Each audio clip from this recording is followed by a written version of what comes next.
Hello everyone, welcome back to our channel. In today's video, I'll show you how you can fix WhatsApp stories problem on iPhone. So, if WhatsApp is taking too much storage on your iPhone, here's what you can do.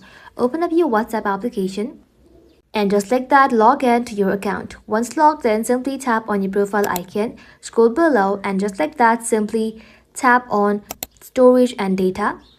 Simply tap on manage storage and here you will be able to find all the chat and media stored by size. You can simply tap on any chat, select large photo, videos or files and delete the one that you don't need.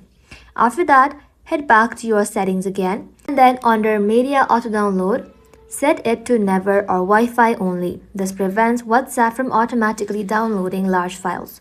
You should even clear your unused chat.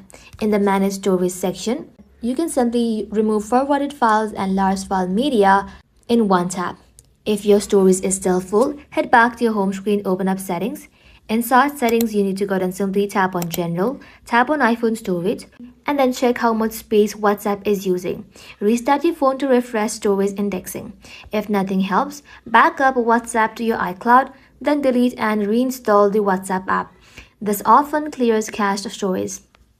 Thank you all for watching. If this video was helpful, leave a like and sub.